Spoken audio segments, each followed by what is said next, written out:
আসসালামু আলাইকুম ওয়া রাহমাতুল্লাহ।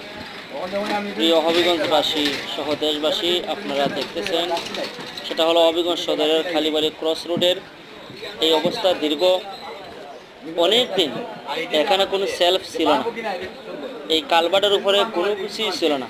ভাঙতে ভাঙতে অবস্থা একদম খুব নাজেহাল অবস্থা হয়ে গিয়েছিল। এই জায়গার মধ্যে অনেক মানুষ অ্যাক্সিডেন্ট করেছেন, এখন পর্যন্ত হাসপাতালে ভর্তি রয়েছে। অনেক পুরুষ, মহিলা, শিশু এখানে অ্যাক্সিডেন্ট হয়েছে। যদিও গতকালকে রাত্রে এখানে বসানো হয়েছে। রাস্তা ভাঙ্গা। খুবই দুঃখের বিষয় হলো 12 ঘন্টা যাওয়ার আগেই সেই স্ল্যাবটা আবার ভেঙে যায়। আমরা কি করব? হবিগঞ্জ পৌরসভাবাসী আমাদের যেই কপাল ছিল সেই কপালে আছে। পৌর প্রশাসনের দৃষ্টি আকর্ষণ করে বলছি, আপনারা অতি দ্রুত এই কাজটি সম্পন্ন করুন।